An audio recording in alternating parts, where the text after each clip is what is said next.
Please can you remind me if you'll be so kind, staring out into space, asking God to hear my case, trying to think of all things past. How long will my memory last? The purple angel, the purple angel, the purple angel, you're next to me. Well, hi, everyone. This is Lori LeBay with Alzheimer Speaks Radio, and I just wanted to welcome you to our show. We're going to have a fantastic conversation about legacy and capturing story and how that can really be of value to a family who is dealing with dementia and so many other areas of life as well. But before we get into our discussion, I just want to say hello to and welcome all of our new listeners. And tell you a little bit about us. Alzheimer Speaks was developed because my mom had dementia for 30 years, and I thought there had to be a better way to connect people all around the world with resources, tools, and products to help them live a better life. So on the show, you're always welcome to call in, and that number is 323 870 4602, 323 870 4602. And, feel free to make a comment or ask a question, or you can also use our chat box.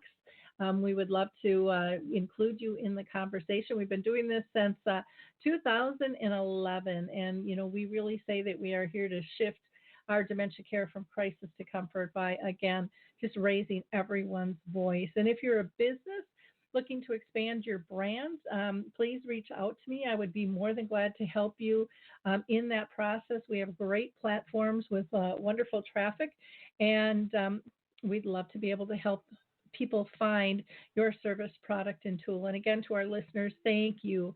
Without you, we wouldn't have the reach that we do. It's your likes, your clicks, your shares, those little things that just take seconds, but have such meaning, and they push out to people in need. So keep that up. It really does help build a sense of community and collaboration and comfort, and helps us win this battle against dementia and make people feel like they're not alone. And nobody should ever have to feel like that. Now, I'm going to do a bunch of shout outs because there's lots of stuff going on. First, I want to shout out to Keith Gallus. He has written this book called Parental Dementia, and it's a guide through all the difficult questions that families ask. And Keith has been an executive director with 20 years of experience helping families through all those difficult questions that pop up. And each chapter in his book are addressing the most common questions that family have. So I would highly recommend this book. It's called, again, Parental Dementia, A Guide Through All the Difficult Questions. It's available on Amazon and Walmart and Barnes and Noble, and it's also an ebook now. But if you go to his website, parentaldementia.com, Alzheimer Speaks listeners can get a discount by using the code word Lori. That's LORI, and you'll save yourself $5.99. So nothing wrong with that. I got an email the other day from my friends at the Brain Health and Research Institute out in Seattle, and Dr. Mary Kay Ross and our friend Carrie Mills have just this wonderful company, and they are really making some pretty cool progress with their modules and how they are really assessing health. And I'm not going to dive into it real deep, but I highly recommend that you check out brainhealthandresearch.com. That's brainhealthandresearch.com. They have a team that is making some great progress in the area of cognitive abilities and more, and helping people regain some things that they've lost and be able to maintain that. The University of Minnesota is looking for volunteers for a brain imaging study. And to qualify for this, you have to be between 60 and 89 in good health, and you can't have any neurological or major psychiatric disorders. And the number to call is 612 625 3246. That's 612 625 3246. And you can get paid up to $600 in compensation for working in that study. And then our friends at Lynn Bloomston they're going to be opening up a Continuum of Care campus here in Minnesota in the Lino Lakes area, kind of Shoreview, Lino. And they have an upcoming educational presentation to talk about that this coming Thursday, a week from today, so it'll be February 20th from 6:30 to 8. And you can contact them at 651 646 2941, 651 646 2941. And let's see, on February 19th, I'm going to be doing a webinar with the Educate group. They're doing a virtual road trip. And feel free to find out more information on my website, alzheimerspeaks.com. But we're talking about Dementia Care is Changing Our You, and that is a free webinar. Also on the 20th, I'll be out at the Waters in Minnesota in Eden Prairie, and I'll be doing a program from 3 to 5, and this is primarily for professionals about shifting dementia care from crisis to comfort. We'll be talking about realities, perceptions, and stigmas, and it's pretty interesting. We've gotten great feedback with that one. And then on the 21st of next week, that's next Friday, this is for professionals only, but Handy Medical Supply puts on this huge conference, which is full of wonderful speakers, which I'm honored to be one of them.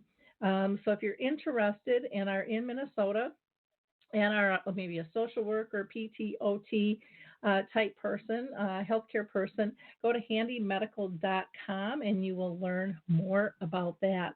I have a few more to go. I can't believe there's just so much going on. Wednesday, March 11th, I am going to be out in Eatontown, and that is out in New Jersey. I'll be doing a family program it'll be from 4:30 to 6:30, talking about balancing life with self-care, and that is sponsored by Artist Senior Living.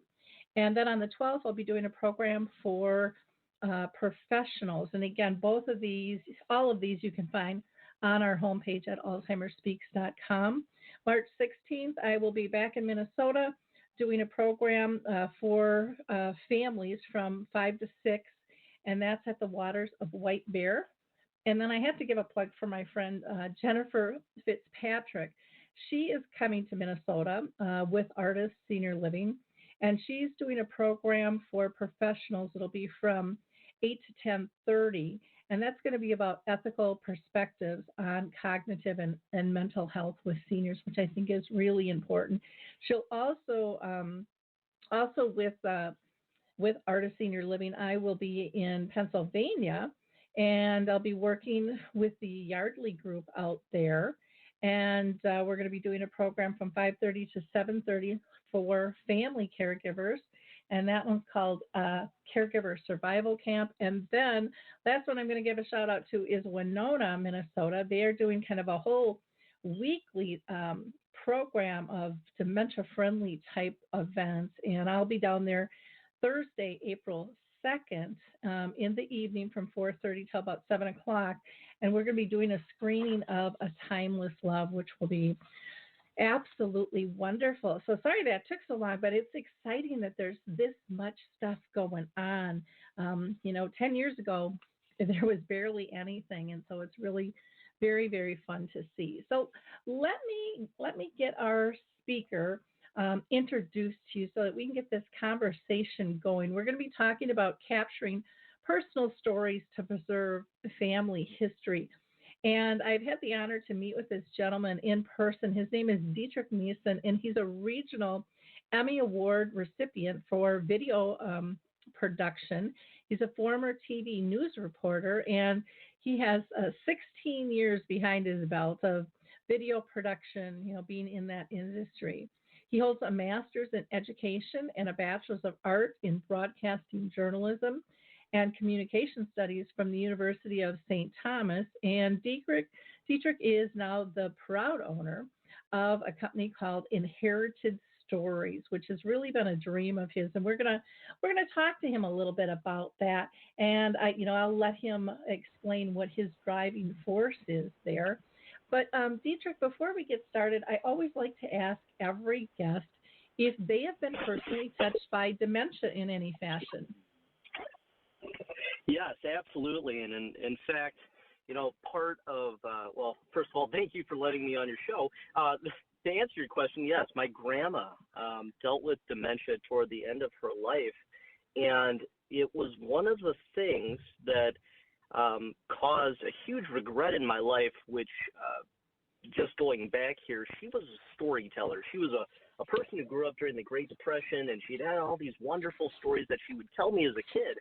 And for years, my family would say, we should sit down, record our stories.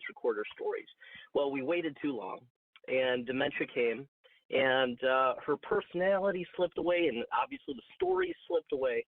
And so that actually is one of the reasons I started this company, was because I had that pain in my life of no longer being able to hear those stories, no longer being able to hear her laugh or see her smile.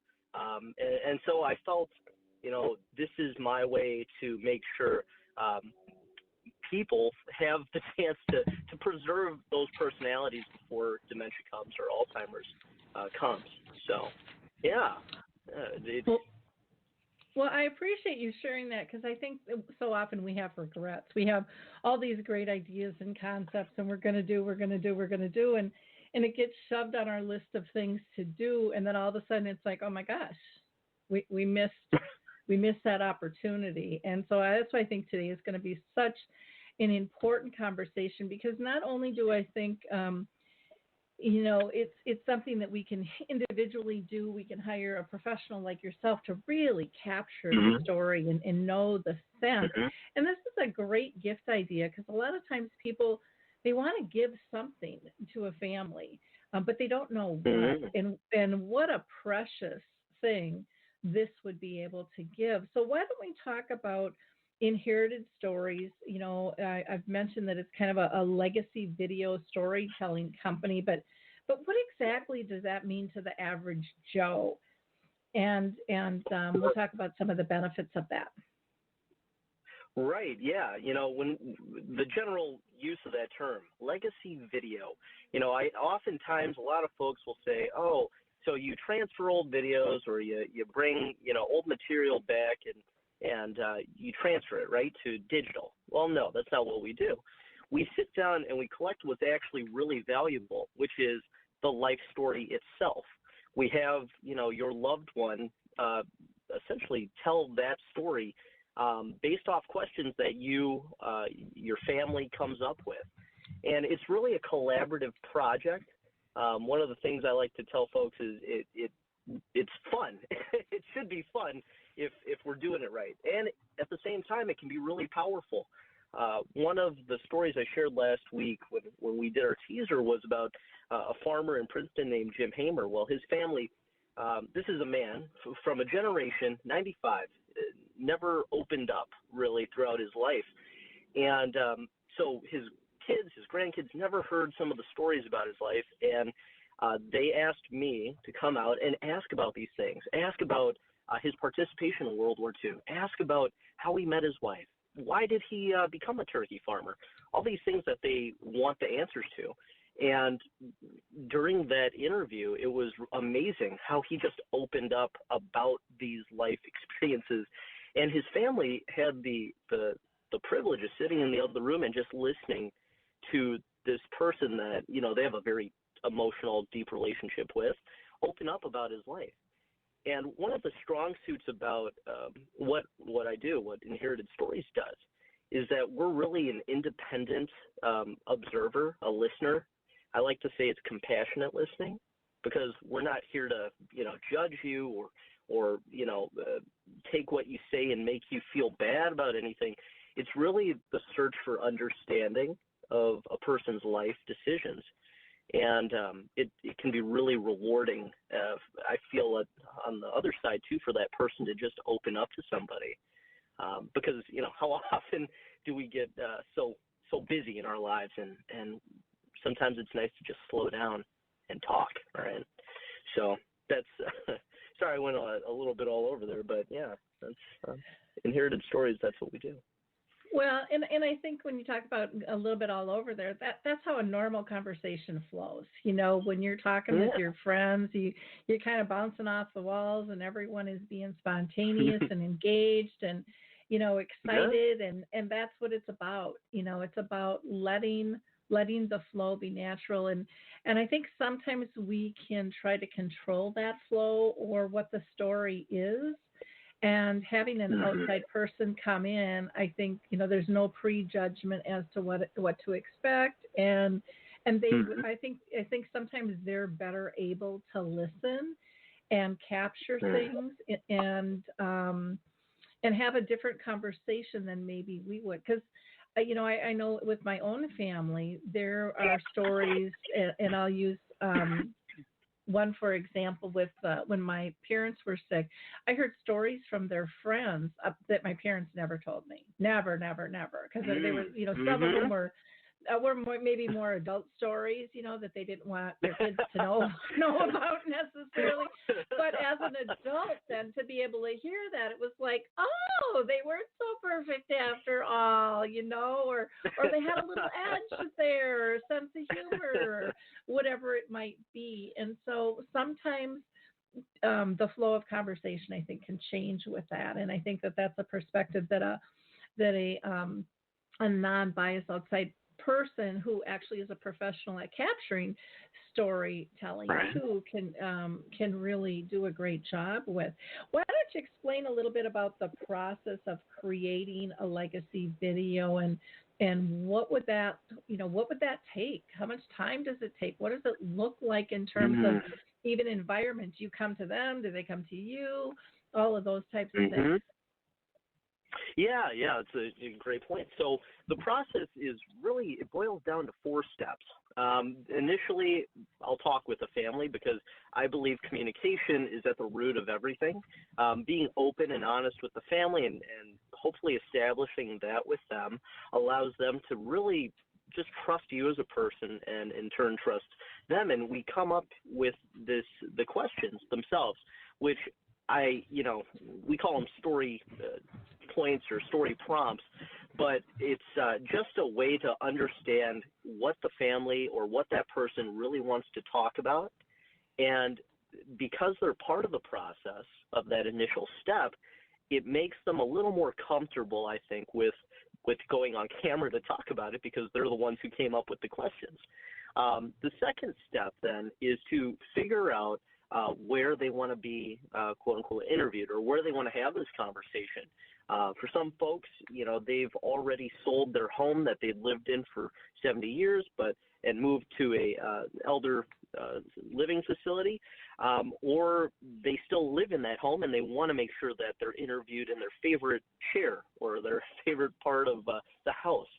And those are things that matter, because to me, I want to make sure the person that we're interviewing feels comfortable and feels good about doing this, and relax. Otherwise, it's, I don't want to torture anyone by asking them questions, because I've seen that as a reporter, and that's no fun. So part of that then is based off those questions and based off the answers to it, we'll look at some of the photos, some of the home videos that relate to what they're talking about, and we'll pull that into the editing process, which is the third step. And we'll edit it together. We'll add music, we'll add graphics. But the key point here is making sure that what's in that video answers those questions that we came up together with, right? And then the family gets 2 chances, 2 revisions to go back and look at the video and suggest or make any changes they want. And that, that could be from adding more photos that they found along the way, or it could be tweaking, a story because, there are too many uhs or too many ahs. But that's pretty much the process. And then the last step really is figuring out how that story gets delivered to the family. For some, it would be, here's the link and here's a USB drive. I'm going to give it directly to my grandson, granddaughter. For some, it's, no, I want to save this for my celebration of life, and I want to hand it to my attorney so they can pass it on. There's so many different ways that this can be created, and that is one of the strengths of this, and that's why I refer to it as more of a collaboration project than even a legacy video, because you're really getting to know each other, and I think that's the beautiful part about it. You get this opportunity to listen to someone's just years of experience and life wisdom, and that's truly priceless, really. So, at least in my opinion. No, I definitely agree with you there. It's a very, very important piece, and I like the sense of working at it together. So everyone is comfortable with it. I think that makes a big difference in terms of the outcome and what is going to happen. Now, when you're interviewing the person, is everybody around, or do you say step out and just let this be between the two of us so they don't feel pressured, or do some people feel more comfortable having everybody around while they're chatting? How does that part work? No, that's a great question. And you know what? It's very dependent per person, just like anything else, really, right? My preference is to do things one-on-one, because I feel like when you have people that you are emotionally tied to, it influences your answers. And that, it could be your spouse, but it could also be your kids. People that you have an emotional bond with will automatically cause you to behave a different way, whether we know it or not. And I'm not a psychologist or anything, but I've seen it in action. So my preference is one-on-one, and, it's really a matter of me and that other person just connecting. And like I said earlier, it's really this desire to understand somebody and lead with empathy and compassion that gets them to open up. I think that's the secret to it.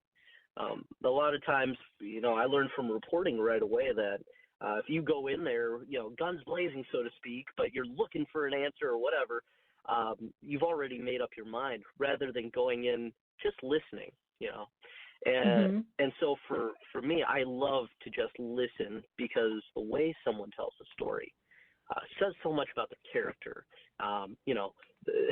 and the way they smile, the way they even connect with me, a stranger.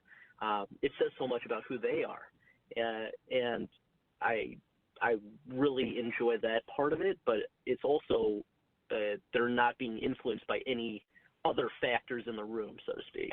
So. Okay. Yeah. Well, that makes sense.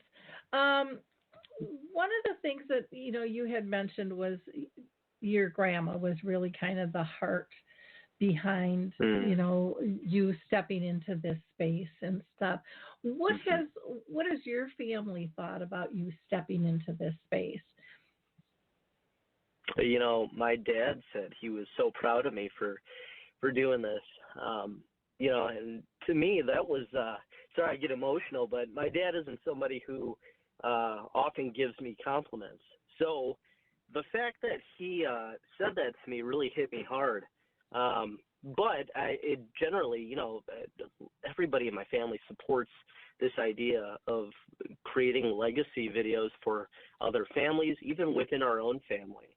And it's an opportunity to, like I said, bring people together for something that ultimately is really positive at times. It can be hard to hear some answers, for sure, but if you're doing it as a family and you realize we're in this together, it's really powerful and it's very sweet. So yeah, I don't know, Lori. I think that it's something that I am really proud of, that I'm at least trying to do. And even if Inherited Stories isn't, the end all be all, at least the idea is out there for other people to pick up and hopefully carry on, because we live in this time where our technology is good enough that 300 years from now, your great-great-grandkids won't have to wonder, who you were, what you stood for. You can tell them yourself by recording a video like this. And that's what's really cool to me, at least, about this work. So. Yeah, well, I do think it's extremely important, and I know for myself, my mom's been gone 5 years now, but about 10, well, gosh, I guess it was probably closer to 15 years ago, stories were captured on video, and they happen to be music videos, and I still go back and I watch those clips, and she was beyond being able to tell a story anymore, and she couldn't really sing, anyways, not all of the words, but she would, kind of just pop back and be alive, and it was just amazing to watch. But for me, what it has done is just it's preserved our relationship and the joy that I think sometimes is overlooked, and that is, that's just unbelievably precious. And so I could be having the worst day of my life, and I'll go watch a video of my mom, and it just calms my heart down and brings me to this peaceful place. And so I sometimes I don't think people understand the importance and the power of these things, and a lot of benefits to that. So that's kind of what I wanted to talk to you next about. It. What are some of the short and long-term benefits that you've seen by providing these videos to family? Well, in addition to again being a collaborative project, I think you lead with a really good point. Just the comfort it can bring to a person to see someone they love, and it doesn't have to be family. I think that's one of the interesting things I've learned about this. I just finished a VIMery, is what we call them, video memory, about a pastor in Northeast Minneapolis. He had been a pastor for 20 years at this congregation, and when we announced that we were doing this project as a church, all these people, all these congregants came out and wanted to give photos, wanted to do what they could to help make this the best video it could be. And to me, it really shows the power that, okay, so this person has influenced and gives comfort to so many people, and they want to make sure that his memory is being preserved in a way that, when they want to see a video of him and listen to some of the wisdom that he has to share with the world, they can. They can turn that video on, listen to him laugh, listen to him joke, watch some of their fond moments with him in time. And honestly, I don't think there's anything that brings more comfort than being able to do that, because, I mean, I guess I'd tie it to this whole wave of nostalgia out there right now.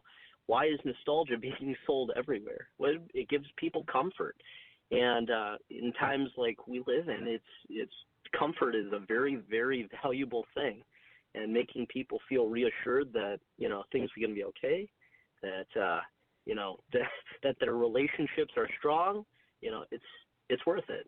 And I guess my question back to you, Laura, is, for the relationship aspect, what was, what about those videos stood out to you that brings you comfort, that makes you feel, really, really good? Obviously, it's your mom, but was there anything in particular? Well, she was in her end stages, and most people would say, she can't participate. There's, a lot of people would say, why go visit? There's no connection. But there was such vivid connection. But what it taught me was to look for different things. We're all changing, not just the person with dementia, not just a person with a chronic illness, but every single person is changing, and we aren't the same person we were yesterday, let alone 10, 15, 20, 50 years ago. And yet our expectations are weighed so heavily on that. And so being able to see the joy and the pride on my mom's face and the engagement through a few words here and there, her smile, the glint in her eye, hearing the giggle, seeing the movement of her body to the music, I mean, those were all like little Mhm. subtle little things that said she is very connected and she is very much here. And so, if you can capture that stuff at an earlier stage where you're allowing somebody to tell their story, to make their presence feel value to them. It's kind of one of the exercises I do when I'm training will be just to have people pull out their phones and take pictures of people, and Mm.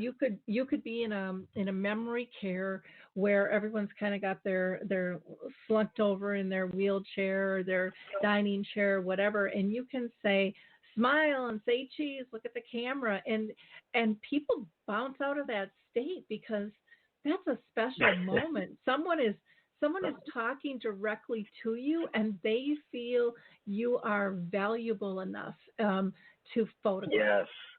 And Yes. that's a huge statement to give people without saying those words of we value you. But I mean, it's just an inner thing that we process that go, wow, I am special. They do care about me, and that is a gift that you're giving that person. You're giving voice to, I think.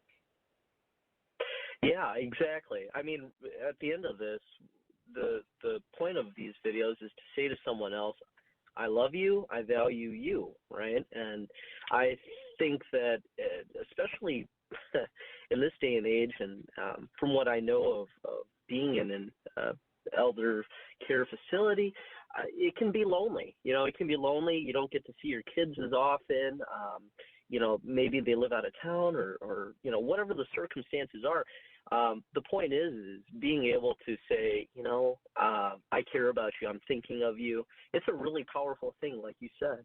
And again, this is just, one way to do that. Legacy work is just so important in general because, it's those who, the cliche quote, but those who forget history or don't learn from history are doomed to repeat it. And, the folks who are older have seen a lot of change in this world, and there's a lot of wisdom. I like to say that it really doesn't matter what career choice you made or whatever it is. You have lived in this world, and you have a lot of life wisdom based off of what you decided to do with your life. And that's why I really believe every single person has stories worth holding on to because they've lived, for X number of years doing what they've done, and they have a viewpoint that'll be vastly different probably than my own. So in some ways, I view every interview or every conversation I get the opportunity to do as a learning experience as well. So I always feel very privileged at the end of it to be able to put together a video for a person. Yeah. Mm-hmm. Well, and I Yeah. think too, today, I mean, we're talking about, dementia and being able to capture that Mhm. person, giving them their voice. But I mean, this can be for any age. So, I mean, you look at some of Mhm. those things on TV where they interview the kids and they ask them the Mhm. stories, the questions, and then they come up with these, outrageous answers sometimes. I mean, you can capture anything. In this type of legacy thing. I mean, that's something you could build on every year and come up with a set of questions and ask them the same ones every year and just see how their perceptions change over time as they build experience too would be, I think, really a fascinating thing to do as well because, that's part of the beauty, I think, as we age, we gain the wisdom. We tweak our perceptions and our answers and Yes. stuff. But you could actually capture that with children. You could do that for a business owner in terms of Mhm. why they're doing what they're doing. I mean, there's a lot of different ways to go after this and to be able to utilize this legacy feature and pull out the wisdom and the love and the laughter and just honor people and letting them know that they're valuable and they're meaningful and that you are still interested in learning more.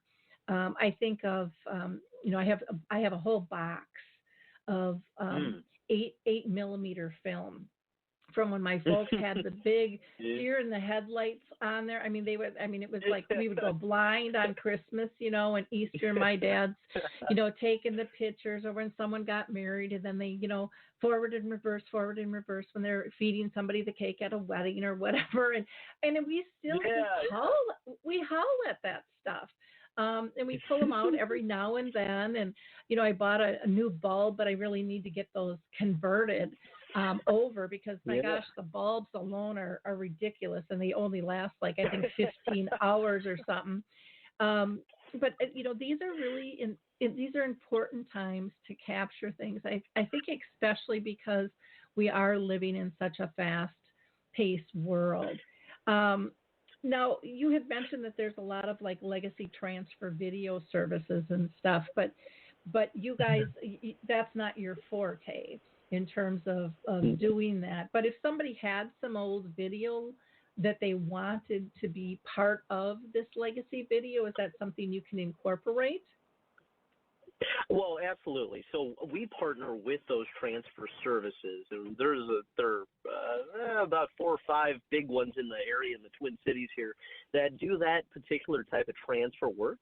And so what we'll do is we'll work with the family to figure out, okay, what kind of content is worth transferring that you want to use in the video that we're building, and then we'll work with them to get that converted over to digital so that we can incorporate it into the video that we're creating for them. And as I said earlier, our specialty is the storytelling aspect. So one of the things, you mentioned was you have Reels. The same thing could be said about Facebook or Instagram or any of these other social media sites where it's essentially a dumping ground for a lot of photos, a lot of quick videos.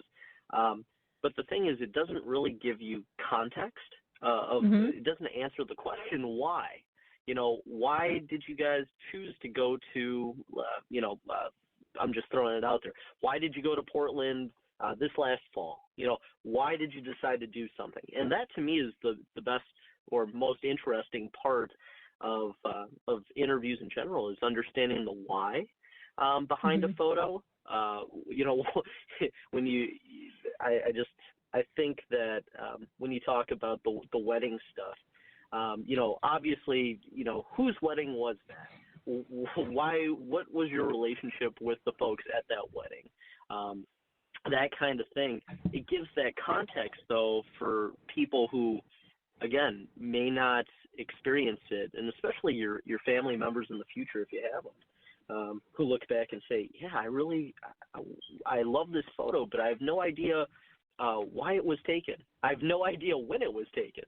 But to have someone be able to go back and look at that photo and explain it, that would, that's a part of it too.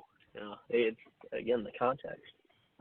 Yeah, I agree. I think, when you were talking about, doing the old videos and us watching them, I mean, that's half the fun of, where they were feeding the cake back and forth and putting it in their mouth and taking it out when my dad would go forward and reverse.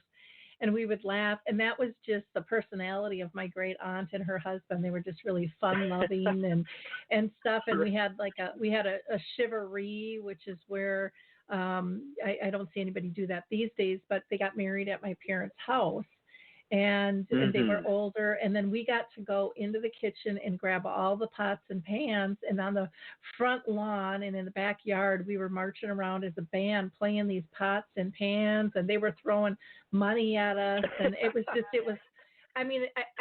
so much fun, and they captured that on film, and it was just really a cool time. But I think there's a difference of, just kind of like the telephone game, when one person tells somebody and then they tell somebody else, the story changes, but to be able to get it from the original source is really special. And even if a person has dementia and the story has changed from what you remembered it, you are getting, this window into what they remember and what they value. Right. And right or wrong, there is so much value to that, and that is a precious window to be able to frame and to be able to keep. To me, that's just a huge, huge gift, to be able to give somebody. Absolutely. I'm sorry. Go for it. No, go ahead. Go ahead.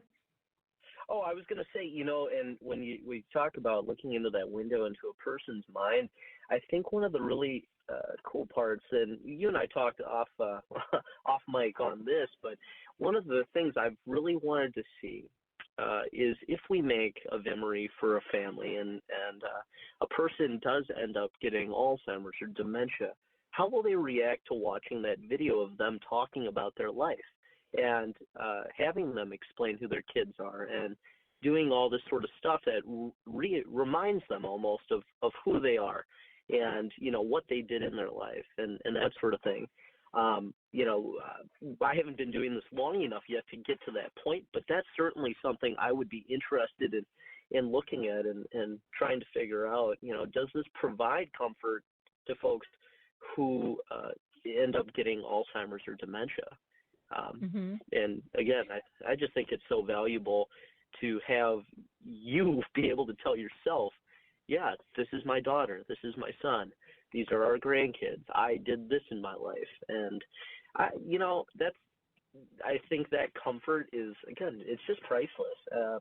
But I would love to see how that plays out in the future as this grows, I hope. Yeah. Well, and with some people with dementia, for example, because they don't know how they're going to react either as the disease progresses, because it's different for every single person. But some of them are doing their own little videos saying, when my license needs to be pulled when I do this. When you don't feel safe in me, maybe hauling around our grandkids. When, if I get in an accident, if there's certain criteria. And so some of them they're writing letters to themselves outlining when it's time. And then they're doing videos outlining when it's time. And they're not sure how they'll react to it. But just to remind them, when they were in earlier stages, this was their thought process. And thinking that might help. And they, depending on how the disease progresses, someone might not realize who the picture is, because they might be back further in time of thinking of themselves as a teenager, but the voice might sound the same and trigger, or other voices in the video as well might trigger a calmness, or it might be the scenery that because everybody grabs a hold of different things. And so you're working kind of with a multi-sensory variable that might be comforting for somebody. And again, if they're comfortable in speaking and telling a story, chances are the person with dementia is going to be comfortable if they know it's themselves or not, because the other person is comfortable and confident, and it's not an intimidating situation, because a lot of times they'll be perfectly content and somebody will walk into the room with an attitude that might be anxious or angry or whatever, and then the person with dementia will mirror that back, and then they get blamed for having the behavior when they were perfectly fine until somebody came in. So again, if the video is calming, it'll probably be calming to them. That's a generalization, but just for some of our listeners on that. How do you see inherited stories growing in the future, Dietrich?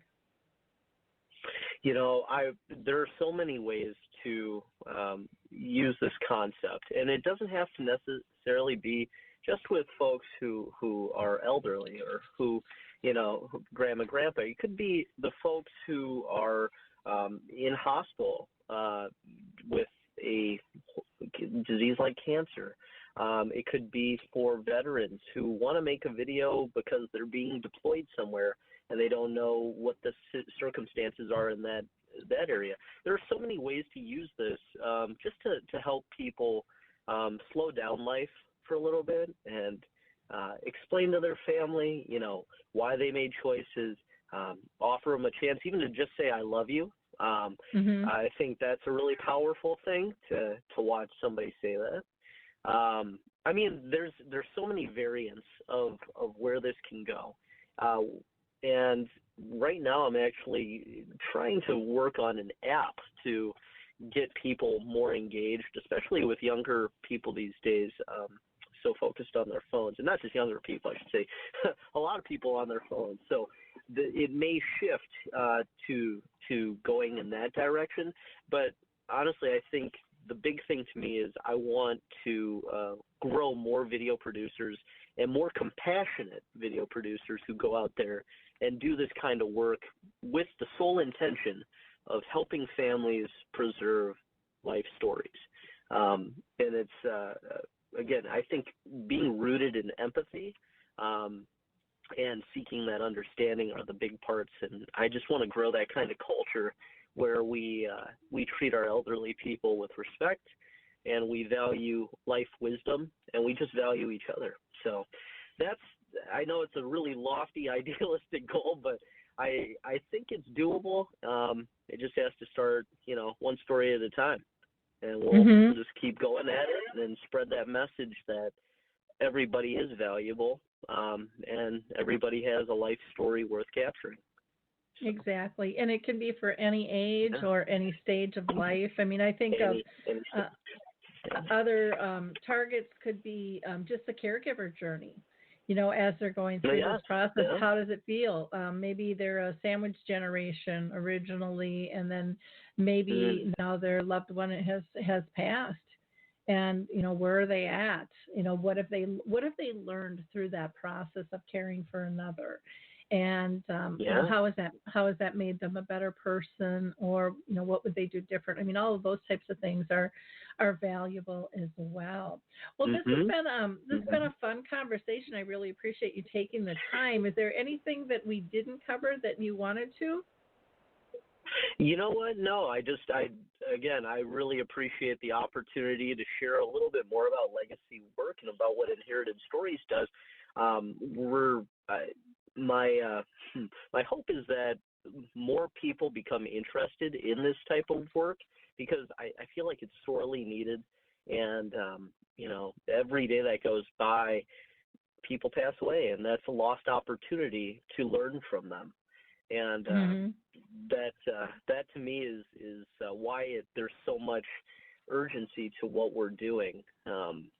And back to what I had said before with Jim, having our World War II vets, their perspective of the world is vastly different than a young person who was born in the year 2000, right? So just their life experience is worth listening to and worth capturing. And so, yeah, if anyone out there knows someone like Jim, or has somebody else in their life that they love, please check us out and consider doing a legacy video with them. Great. And people can get a hold of you by going to your website, which is inheritedstories.org, inheritedstories.org. And you've got a wonderful video that you've put together, too, that really kind of introduces yourself and explains Inherited Stories, that I think is worth watching as well. Or they can call you at 952-457-6526, and that's 952-457-6526. And again, that's inheritedstories.org. Thank you so much for your time today, Dietrich, and the work that you're doing. And I look forward to seeing your company grow and expand and help families, and really capture the presence of the personalities, and have those preserved to be able to pass on to kids and grandkids and great grandkids and nieces and nephews. And again, this is capturing people's legacy, their wisdom, their love, their laughter, their history, of what made them who they are today. And what a beautiful gift idea this is for others. I would imagine for pricing, you need to do kind of a personal consultation depending on what they want to do, or do you have some standard packages? There are standard packages on the website. However, at this point, I'm working with a lot of different folks kind of where they're at. I would say the standard package, just to give people an idea and why it costs what it does. The standard package, which is 1 interview, 5 story prompts, 35 home photos, 3 home videos, and then the 2 revision requests, it's going to run around $3,500. And that sounds like a lot, but it takes about 50 hours to create one of these videos. So put in, I hope that gives some context to why it costs as much as it does. It's just time consuming, and that's all. Doesn't mean it's not worth it. And this is, again, a one-time thing usually for most folks. They'll do it once and that's it. But if there is a repeat sort of sense where they want to do something for their child every 5 years, every year, we could negotiate that a little bit. So anyway, yeah, that's generally the lowest price package is $3,500, but it does go up.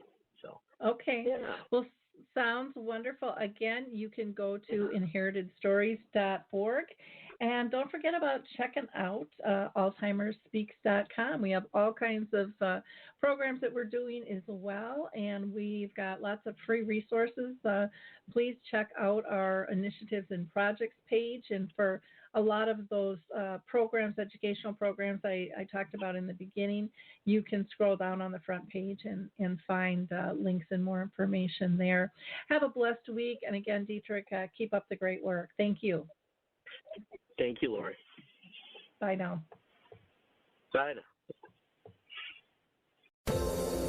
Hi, everyone. This is Meredith from the Senior Fitness with Meredith podcast, where I discuss all things for seniors, from fitness, your health and wellness journeys, how to be all over strong and beyond.